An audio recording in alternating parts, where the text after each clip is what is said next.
Hi అండి, అందరికీ నమస్కారం. Welcome to my YouTube channel. ఈ వీడియోలో ప్రభుత్వ ఉద్యోగులకు కొత్త పీఆర్సీ పే స్కేల్పై అయితే సంచలన గరిష్ట కనిష్ట వేతనాలు పీఆర్సీ చైర్మన్తో మూసిన భేటీ అండి. సో ఈ భేటీలో ఏం మాట్లాడారో ఏమిటన్న వివరాలు అయితే వీడియోలో తెలుసుకుందాం. వీడియో ఎక్కడ స్కిప్ చేయకుండా ఎండ్ వరకు చూసేయండి, అప్పుడే పూర్తి ఇన్ఫర్మేషన్ అర్థమవుతుంది. అలాగే వీడియో నచ్చినట్లయితే లైక్ చేయండి, సబ్స్క్రైబ్ చేసుకున్నట్లయితే మన ఛానల్ని సబ్స్క్రైబ్ చేసుకోవడం ద్వారా నేను చేసే ప్రతి ఒక్క వీడియో మీ వరకు రీచ్ అవుతుంది. ఆలస్యం చేయకుండా వివరాలకి అయితే వెళ్ళిపోదాం. ఉద్యోగులు ఉపాధ్యాయులు కనీస వేతనం 30,000 రూపాయలు, గరిష్ట వేతనం 2,48,150 రూపాయలుగా, అలాగే ఫిట్మెంట్ 30%తో కొత్త పీఆర్సీని ప్రకటించాలని తెలంగాణ రాష్ట్ర ఐక్య ఉపాధ్యాయ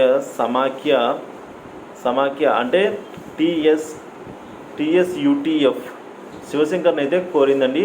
వర్తమాన సామాజిక పరిస్థితులను అనుగుణంగా ఉపాధ్యాయులు ఉద్యోగులు గౌరవప్రదంగా జీవించడానికి అవసరమైన జీవిత భత్యాలు ఇవ్వాలని అయితే విజ్ఞప్తి చేశారు. ఇక సంఘ అధ్యక్షులు ప్రధాన కార్యదర్శులు కె జంగయ్య, ఇక చావరవి, ఇతర నేతలు లక్ష్మారెడ్డి, వెంకట అలాగే వెంకట్ రాజశేఖర్ రెడ్డి, పి మాణిక్ రెడ్డి మంగళవారం శివశంకర్కి మేరకు తమ ప్రతిపాదనలు అందజేశారండి.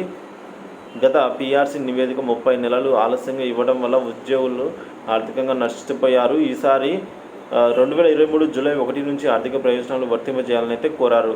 అన్ని జిల్లాలకు డిఈఓలు, మండలాలకు అయితే ఎంజీఓలు, పాఠశాలలకు అయితే ప్రధానోపాధ్యాయులు పోస్టులు మంజూరు చేయాలని అయితే అభ్యర్థించారండి.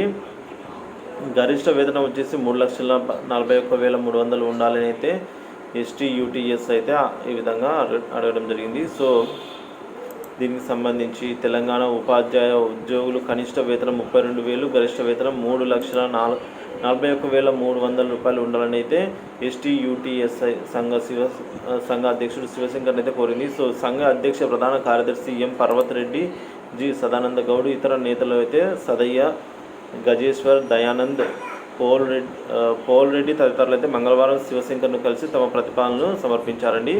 సో మొత్తానికి 40% ఫిట్మెంట్, ఇక్కడ 3% వార్షిక ఇంక్రిమెంటు, గ్రాడ్యుయేటీ 24 లక్షలు, మూల వేతనం పెంపు, ప్రోత్సాహకాలు ఇవ్వాలని అయితే కోరడం జరిగింది. సో మొత్తానికి ఈ మేరకు పీఆర్సీ చైర్మన్ను కోరిన టీఎస్యూటీఎఫ్ అండి ఏం కోరిందంటే ఈ విధంగా కనీస వేతనం 30,000 ఇవ్వాలి అని చెప్పేసి కోరడం జరిగింది. సో దీనిపై మీ అభిప్రాయాన్ని కామెంట్లో తెలియజేయండి. Thank you for watching this video.